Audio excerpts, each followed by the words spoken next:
नमस्कार, आप देख रहे हैं न्यूज 18 इंडिया। न्यूज 18 इंडिया में आपका स्वागत है। मैं हूं आपके साथ सरफरोज। आइए नजर डालते हैं आज की कुछ खास खबरों पर।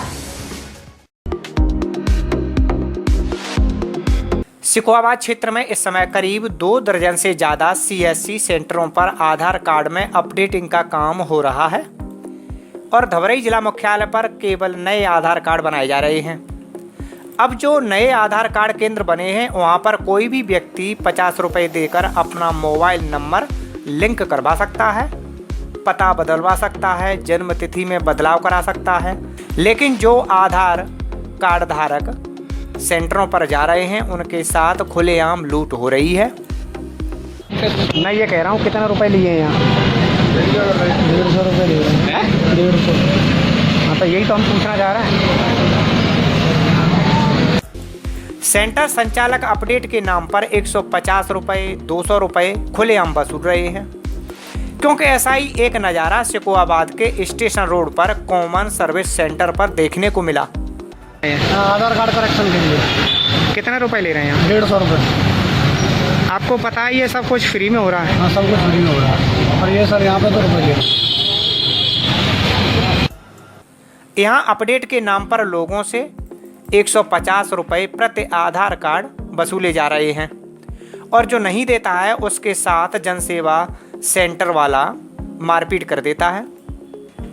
क्योंकि आज एक ऐसा ही मामला सिकोहाबाद के स्टेशन रोड मेला वाले बाग के सामने देखने को मिला, जहां 200 रुपये न देने पर सेंटर संचालक साकेत यादव और उसके परिजनों ने आयुष गुप्ता के साथ मारपीट कर दी। मेरा नाम आयुष गुप्ता है।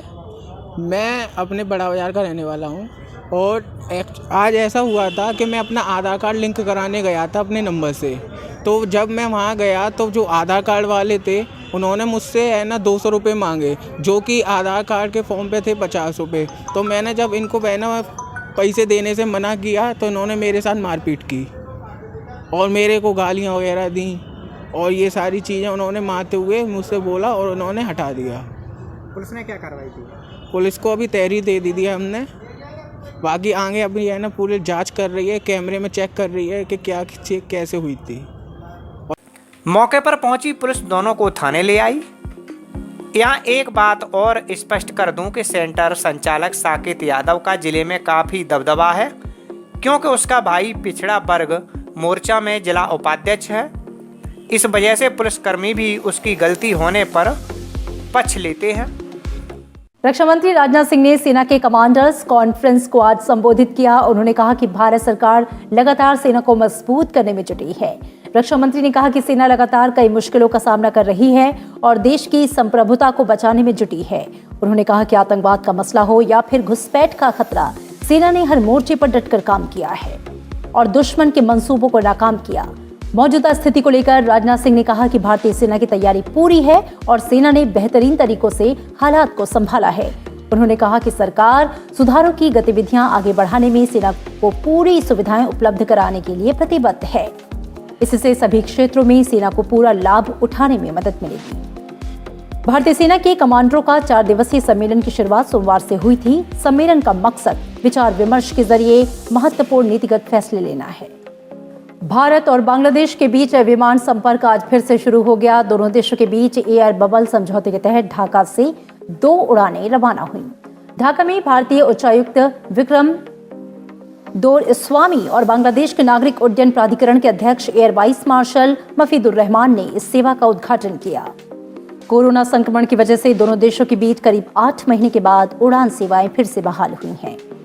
एयर बबल समझौते के तहत हफ्ते में 28 उड़ानें बांग्लादेश से और 28 भारत से संचालित होंगी।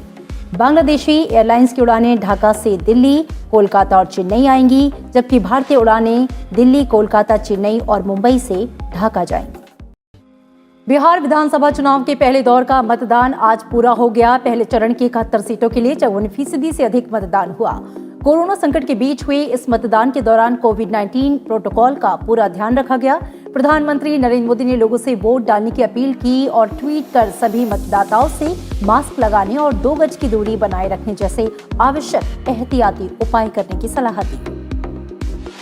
बिहार विधानसभा चुनाव के पहले दौर की वोटिंग को लेकर मतदाताओं में खासा उत्साह दिखा। सुबह 7 बजे वोटिंग शुरू होते ही मतदान केंद्रों पर लोगों की कतार लग गई थी। कोरोना संकट के बीच हो रहे इस चुनाव में सोशल डिस्टेंसिंग, थर्मल स्क्रीनिंग और सैनिटाइजर समेत सभी एहतियाती उपाय अपनाए गए। चुनाव आयोग के मुताबिक कड़ी सुरक्षा के बीच पहले दौर का चुनाव शांतिपूर्ण तरीके से पूरा हो गया। अब तक हम लोग का जो अनुमानित मतदान प्रतिशत है वो 53.87%, आप बोल सकते हैं लगभग 54% हमारा आज मतदान हुआ है, लेकिन ये अनुमानित फिगर है। पहले दौर में आने वाली विधानसभा सीटों में कई दिग्गज नेताओं और उम्मीदवारों ने मतदान किया और मतदाताओं से अपने अधिकार का उपयोग करने की अपील की। चाहे राजा हो या रंक हो, एक ही मत है, इसलिए सभी मतदाता अपने मत का प्रयोग करें। ये लोकतंत्र का बहुत बड़ा पर्व है। युवाओं और महिलाओं के साथ बुजुर्गों ने भी मतदान में बढ़ चढ़कर हिस्सा लिया। मतदाताओं ने कहा कि बिहार के विकास और बेहतर भविष्य के लिए उन्होंने वोट किया है। शिक्षा का विकास होना चाहिए, मतलब जो गरीब है, स्वास्थ्य का विकास होना चाहिए, मेडिकल और पॉवर्टी सबसे बड़ी जो यहाँ पे कमजोरी है उसका विकास होना चाहिए था। उसी सब को मद्देनजर रखते हुए पहले दौर के मतदान के खत्म होने के साथ ही 1066 प्रत्याशियों की किस्मत ईवीएम में बंद हो गई है। बिहार में 3 चरण में विधानसभा चुनाव हो रहे हैं। मतगणना 10 नवंबर को होगी। जालन के कोच नगर में गुसिया रोड पर नवनिर्मित शेल्टर होम का आज जालन के नोडल अधिकारी धीरज साहू और जिला अधिकारी जालन डॉक्टर मन्नान अख्तर ने औचक निरीक्षण किया। निरीक्षण के दौरान उन्होंने निर्माण कार्य की व्यवस्थाओं को देखा। प्रकाश और निर्माण कार्य में प्रयोग होने वाली सामग्री की गुणवत्ताओं को जांचा।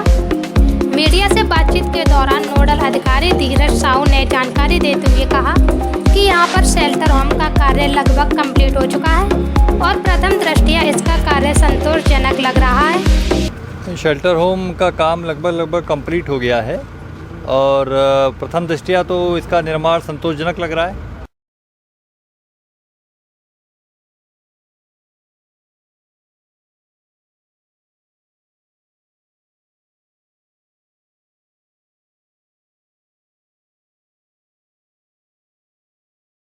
उपराष्ट्रपति M Venkaiah Naidu Facebook post के जरिए आज़ादी के अनजान वीरों और वीरांगनाओं को याद करते रहते हैं। इसी कड़ी में उन्होंने आज़ादी की लड़ाई में अहम योगदान देने वाली वीरांगनाएं शिवदेवी तोमर और जयदेवी तोमर के बलिदान को याद किया है। महिला स्वतंत्रता सेनानियों पर अपनी फेसबुक पोस्ट श्रृंखला में उपराष्ट्रपति एम वेंकैया नायडू ने उत्तर प्रदेश के बड़ौत की 16 वर्षीय वीरांगनाएं शिवदेवी तोमर और उनकी छोटी बहन जयदेवी तोमर के बलिदान को याद किया। 1857 में अंग्रेजों ने बड़ौत में हमला कर क्रूरता की सारी हदें पार कर दी थीं, जिसके बाद वीरांगना शिवदेवी तोमर ने अंग्रेजों से बदला लेने की ठानी। उपराष्ट्रपति ने वीरांगना शिवदेवी तोमर के अंग्रेजों के खिलाफ युद्ध का जिक्र करते हुए लिखा कि 16 वर्षीय शिवदेवी तोमर और उनकी दोस्त किशन देवी ने इलाके के नौजवानों को इकट्ठा किया। उन्होंने बड़ौत में तैनात अंग्रेजी टुकड़ी पर जोरदार हमला किया। अचानक हुए हमले से अंग्रेज सैनिक घबरा गए। हमले की अगुवाई शिवदेवी तोमर ने खुद की और कई अंग्रेज सैनिकों को मौत के घाट उतार दिया। हालांकि इस युद्ध में खुद शिवदेवी तोमर गंभीर रूप से घायल हो गईं। जब वो अपना इलाज करा रही थीं, तभी अंग्रेजों की एक टुकड़ी ने उन पर अचानक हमला कर उन पर एक के बाद एक कई गोलियां दाग दी। शिवदेवी शहीद हो गईं। शिवदेवी का ये बलिदान व्यर्थ नहीं गया। उनकी 14 साल की छोटी बहन जयदेवी तोमर ने अंग्रेजों से बदला लेने की ठानी। उपराष्ट्रपति ने जयदेवी तोमर के बारे में लिखा कि उन्होंने गांव के युवाओं को ललकारा। जयदेवी ने गांव के युवाओं का दल बनाकर लखनऊ तक अंग्रेज टुकड़ी का पीछा किया। उपराष्ट्रपति ने वीरांगना जयदेवी तोमर के साहस का परिचय देते हुए फेसबुक पोस्ट में लिखा कि वे कई दिनों तक बिना किसी रसद, बिना किसी सहायता के अंग्रेज टुकड़ी की तलाश में भटकती रहीं।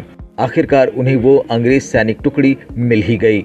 कहा जाता है कि जयदेवी तोमर ने अपनी तलवार से टुकड़ी के अंग्रेज अधिकारी का सर कलम कर दिया। हालांकि इस संघर्ष में जयदेवी तोमर को वीरगति प्राप्त हुई। उपराष्ट्रपति ने फेसबुक पोस्ट में दोनों वीरांगनाओं की वीरगाथा पोस्ट करते हुए लिखा कि आज़ादी की 75वीं वर्षगांठ हमें अवसर देती है कि हम ऐसे अनजान अनकहे वीर स्वाधीनता सेनानियों की पावन स्मृति को श्रद्धांजलि अर्पित करें। देश में कोविड-19 से स्वस्थ होने की दर 90.85% हो गई और इसके साथ ही कोविड-19 महामारी से स्वस्थ लोगों की संख्या करीब 72,60,000 हो गई। देश में कोविड से स्वस्थ लोगों की संख्या इलाज करा रहे मरीजों से करीब 12 गुना हो गई है। पिछले 24 घंटे में करीब 59,000 रोगी ठीक हुए। इस दौरान करीब 44,000 लोगों में संक्रमण की पुष्टि हुई।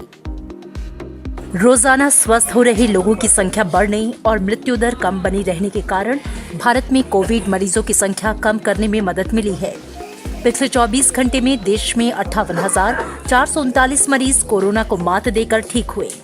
इसके साथ 72,59,509 लोग इलाज कराकर स्वस्थ हो चुके हैं। इस समय 6,10,803 मरीजों का इलाज चल रहा है, जो कुल संक्रमित लोगों का करीब 7.64% है। बीते एक दिन में 43,893 नए मामले सामने आए हैं। अब तक कोरोना के कुल मामले 79,90,322 हो गए हैं। इस समय देश में कोरोना से मृत्यु दर 1.50% है। पिछले 24 घंटे में 508 लोगों की मृत्यु हुई, जिनमें से लगभग 80% 10 राज्यों और केंद्र शासित प्रदेशों में हैं। देश में अब तक 1,20,000 से अधिक लोगों की कोरोना वायरस की वजह से मौत हो चुकी है। वहीं पिछले 24 घंटे में 10,66,000 से अधिक कोविड जांच की गई। अब तक लगभग 10,55,00,000 जांच की जा चुकी है। प्रधानमंत्री नरेंद्र मोदी ने बिहार में एक के बाद एक 3 रैलियां की। अपने भाषण में उन्होंने कहा कि बिहार की जनता ने एक बार फिर उन लोगों को हराने का इरादा बना लिया है जो राज्य में जंगल राज लाए थे और बिहार को लूटा था। साथ ही आत्मनिर्भर बिहार के लिए एनडीए को वोट करने की अपील की। प्रधानमंत्री नरेंद्र मोदी ने कहा कि बीते 1.5 दशक में बिहार ने नीतीश कुमार की अगुवाई में कुशासन से सुशासन की तरफ कदम मजबूती से बढ़ाए हैं। लोगों के समर्थन से आत्मनिर्भर बिहार का लक्ष्य तेजी से पूरा कर पाएंगे। प्रधानमंत्री नरेंद्र मोदी ने बुधवार को दूसरे दौर के चुनाव के लिए बिहार के दरभंगा, मुजफ्फरपुर और पटना में चुनावी रैली को संबोधित किया। उन्होंने कहा कि ये चुनाव आने वाले दशक में बिहार के भविष्य को तय करेगा।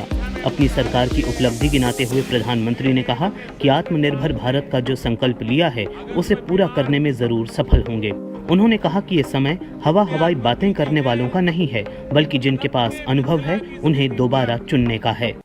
ज्ञान, धान, पान, मखान से समृद्ध हुई एक गौरवशाली धरती पर अपने सबके अभिनंदन करे छी। मिथिलांचल के दरभंगा में चुनावी रैली की प्रधानमंत्री ने कुछ इस तरह से शुरुआत की। बिहार के मुख्यमंत्री मेरे मित्र भाई नीतीश जी, एनडीए ने, भाजपा ने विकास का जो रोड मैप अपने मैनिफेस्टो में खींचा है उस पर तेजी से अमल होगा, ये तय है।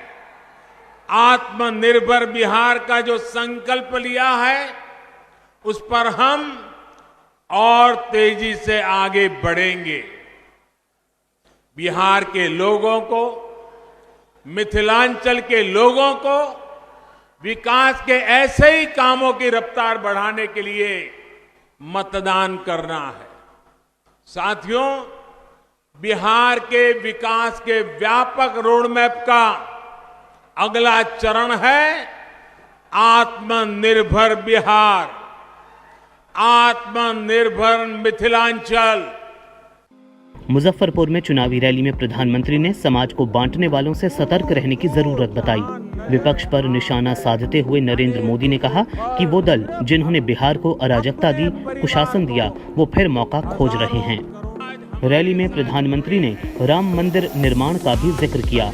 उन्होंने विपक्ष पर निशाना साधते हुए कहा कि तारीख पर बार बार सवाल पूछने वाले भी अब मजबूरी में तालियां बजा रहे हैं। बिहार में दूसरे चरण में 94 सीटों पर 3 नवंबर को मतदान होगा। ये जंगल राज के युवराज से बिहार की जनता पुराना ट्रैक रिकॉर्ड के आधार पर और क्या अपेक्षा कर सकती है। याद रखिए, वो दल जिन्होंने बिहार को अराजकता दी, कुशासन दिया, वो फिर से मौका खोज रहे हैं। प्रधानमंत्री नरेंद्र मोदी के साथ रैली में मौजूद मुख्यमंत्री नीतीश कुमार ने केंद्र सरकार की ओर से बिहार के विकास के लिए मिली मदद और सहयोग का जिक्र किया और एनडीए गठबंधन को वोट देने की अपील की कि जो कुछ भी केंद्र के द्वारा जो प्रशंसनीय योजनाएं हैं, जितने हमारे काम कर जो किसान हैं, उनको प्रति वर्ष 6,000 रुपये की सहायता देना, बिहार के विकास के लिए जो काम हो रहा, इलाज में तो 5 लाख रुपया एक परिवार के लिए देते ही है, लेकिन इसके अलावे जो बिहार के लिए खास तौर से विकास का काम, और जिस प्रकार से सिर्फ सड़कों के लिए और पुलों के लिए 50,000 करोड़ रुपए से ज्यादा का प्रावधान किया है। प्रत्येक क्षेत्र में, अनेक क्षेत्रों में जो योजना चलाई गई है, और 8 नए मेडिकल कॉलेज की स्थापना, और दरभंगा के लिए तो मैं आदरणीय प्रधानमंत्री जी को विशेष तौर पर धन्यवाद देता हूं कि आपने दरभंगा में एम्स की स्थापना का निर्णय ले लिया।